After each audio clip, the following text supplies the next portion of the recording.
Voilà, alors on a parlé de garde alternée, mais Salomé Lux, vous m'avez dit c'est la résidence alternée, c'est ça, hein? Comme votre petit reportage l'a bien souligné, c'est un langage de juriste. On appelle ça la résidence alternée. Ça, c'est les juristes. Ils ont toujours des mots qu'on ne comprend pas ou qu'on n'utilise pas. Comme ça, après, ils peuvent travailler tranquillement sans avoir besoin de notre aide. Et c'est beaucoup plus simple pour eux. Ils compliquent toujours les choses simples. Avant d'en parler de cette résidence alternée, on va écouter la question d'un téléspectateur. C'est Nicolas. Bonjour, Nicolas, père de 2 enfants de 2 mamans différentes. J'ai toujours pensé que la garde alternée est la meilleure des solutions possibles pour le bien-être de l'enfant. Alors j'ai une question. Si une garde alternée est mise en place et que l'un des parents déménage loin, quel recours est-il possible de faire? Faut-il passer devant le juge? Y a-t-il d'autres solutions? Merci. Alors ça, c'est une question concrète. Oui, comment on fait lorsqu'un des parents a décidé de partir alors parfois, c'est professionnellement lorsqu'on est muté ou lorsqu'on a trouvé aussi une autre moitié et qu'on veut la rejoindre. Oui, bien sûr. Alors, évidemment, les enfants, vous ne pouvez pas les couper en deux. Et dans cette hypothèse, la garde alternée ou la résidence alternée n'est pas vraiment matériellement possible. Donc, dans ces cas-là, soit il y a un accord, l'enfant reste chez l'un de ses parents, je dirais de façon dans une résidence stable tout le long de l'année, et va un peu plus souvent chez l'autre parent durant les vacances. L'essentiel est de trouver un accord. Quand on n'a pas d'accord, comme dans toutes les hypothèses, on a recours au juge, on va voir l'avocat et on essaye de présenter la solution la meilleure dans l'intérêt de l'enfant. Parce que, comme votre reportage l'a aussi souligné, c'est vraiment l'intérêt de l'enfant qui prime et c'est dans ce sens-là que les juges tranchent. Est-ce que la garde alternée, c'est synonyme de pas de pension alimentaire? Il y a beaucoup de gens aussi qui se disent on partage la garde de l'enfant, donc on partage les frais, donc on ne se donne rien. Alors non, c'est un mythe. Une pension alimentaire peut parfaitement être décidée en plus de l'alternance, surtout quand il y a une grande disparité de revenus. On peut imaginer effectivement un des parents avec très peu de revenus.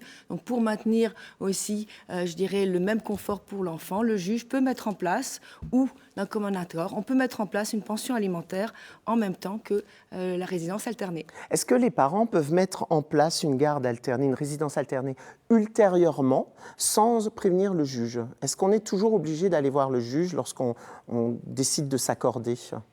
Eh bien, pas du tout. À partir du moment où on s'accorde, on n'est pas du tout obligé de voir le juge, on met en place le système. Mais comme chacun sait, les paroles s'envolent, les écrits restent. Donc tous les juristes diront il faut absolument faire un écrit et à ce moment-là, éventuellement le faire homologuer par le juge. Et l'avocat n'est pas du tout nécessaire. Vous pouvez tout simplement demander au juge d'entériner l'accord qui a été mis en place. On peut aller directement. J'allais vous poser la question si on pouvait le faire par un notaire ou ce genre de choses sans aller chez un juge et avoir juste une trace écrite. Mais là, c'est plus simple d'aller chez le juge, du coup. Le notaire ne s'occupe pas du tout, c'est pas sa sphère de compétence. Donc souvent les personnes font appel à l'avocat, mais l'avocat n'est pas du tout nécessaire et indispensable. On peut tout simplement écrire au juge et lui dire voilà la solution, nous avons mis en place, veuillez l'homologuer. Comment ça se passe fiscalement parlant lorsqu'on a une résidence alternée? Qui c'est qui déduit l'enfant? Alors fiscalement parlant, il y a aussi un partage. C'est-à-dire que l'enfant représente une demi-part et donc chacun des parents va bénéficier non plus d'une demi-part mais d'un quart de part. Quand on parle de garde alternée, on pense souvent une semaine sur 2, mais j'ai entendu par exemple des amis qui ont déménagé loin, les enfants c'est 1 année sur 2. Comme il y a un des parents qui habite à l'étranger, ils sont 1 année sur 2. C'est-à-dire que cette garde, cette résidence alternée, elle est à géométrie variable aussi? Alors toutes les combinaisons sont possibles. À partir du moment où c'est dans l'intérêt de l'enfant, où tout le monde s'entend, toutes les combinaisons sont possibles. Donc libre cours à l'imagination, effectivement, on peut faire 1 an, 1 an. Est-ce qu'il y a du coup des...